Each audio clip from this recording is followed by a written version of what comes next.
karon aritas latest man sa world of sports.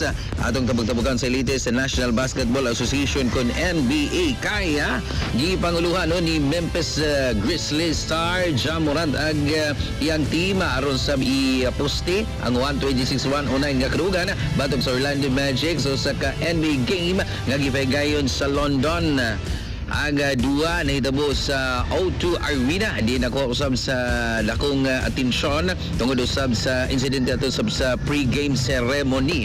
Atol sa iyang pagbalik human sa injury, nakapuntos dayon si Morant og 24 puntos og nakahatag og 3 ka-assist, so double-double nga mo sa dakong hinungdan sa dominasyon sa Memphis.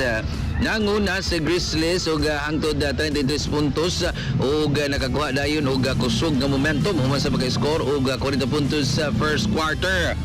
Bisan na taas ang kasadya sa ikanampu nga regular season NBA game sa London. Natabunan kini sa kakontrobersya diyang gisamok sa ka heckler ang pag-awit sa US National Anthem o nga misinggit Leave Greenland Alone. Isi protesta batok sa plano ni US President Donald Trump may tungod sa Greenland.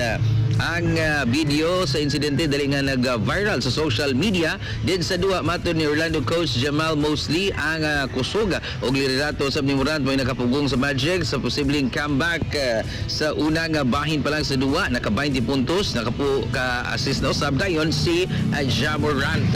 Human sa duwa gipangutana si Morant bahin sa mga balita nga posibleng siyang i-trade sa Grizzlies apan iyang gibayag nga wa siya interes nga mobiya sa Memphis. Mayroong latest sa world of sports mga katropa basta kape ni sagutan di ay kape no.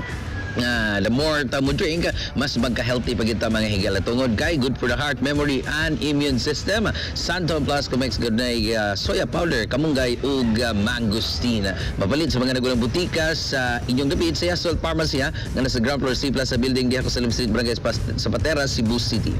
Alang sa Negosyon Pilipino para sa Pilipinas. Inyong katropa sa sports, katropang Erika Panunot Amaro, XFM News.